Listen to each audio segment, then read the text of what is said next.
തെളിവാണ് ഈ വലിയ സമ്മേളനങ്ങൾ എല്ലാം അവിടെ നടന്നത്. അഭിമന്യ യോസേബിയോസ് തിരുമേനിയെ സന്തോഷപൂർവ്വം ഈ യോഗത്തിലേക്ക് സ്വാഗതം ചെയ്യുന്നു.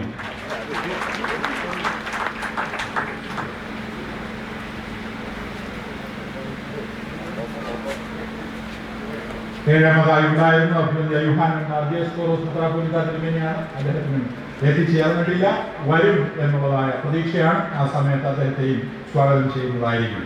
ഇനി സ്വാഗതം ആശംസിക്കുവാനുള്ളത് കഴിഞ്ഞ മെയ് മാസത്തിൽ കോട്ടയത്ത് വെച്ച് വാഴിക്കപ്പെട്ട 7 മെത്രാപ്പൊലീത്തന്മാരെയാണ്. മുൻകാല റെക്കോർഡുകൾ എല്ലാം തകർത്തുകൊണ്ടാണ് ഈ മെത്രാൻ വാഴ്ച നടന്നത് എന്നുള്ളത് നമുക്കറിയാം. ചടങ്ങുകൾ വളരെ ഭംഗിയായി നടന്ന് നമ്മളെല്ലാവരും വീക്ഷിക്കുകയും ചെയ്തതാണ്. 7 പേരിൽ പ്രായത്തിൽ മുൻപിൽ അദ്ദേഹത്തെ വിളിക്കാം.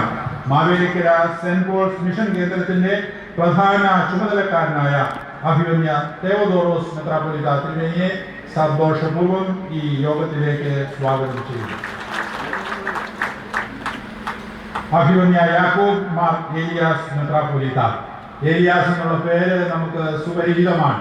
എന്നാൽ ഒരു മെത്രാപ്പൊലീത്തായി ആ പേരിട്ട് വിളിക്കുന്നത്